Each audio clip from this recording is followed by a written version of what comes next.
give me Süpsen Party, einen so'n Party.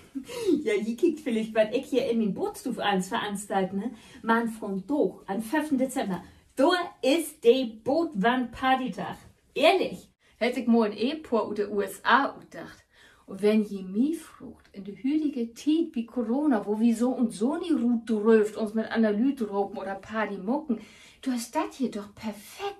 Du musst die nicht groß antüdeln, eher im Gegenteil. Du kannst dir das kommod mucken, hier mit Chips, mit Sekt, ist doch eins. Du muckst ja ein bisschen Stimmung in der Bootstuf.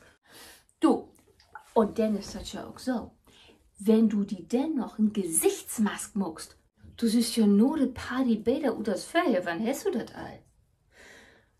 Und ist schon noch was abgefallen? Von doch ist der 5. Dezember. Wisst ihr, was morgen ist? Na, richtig. Nikolaus. Morgen kommt der Nikolaus.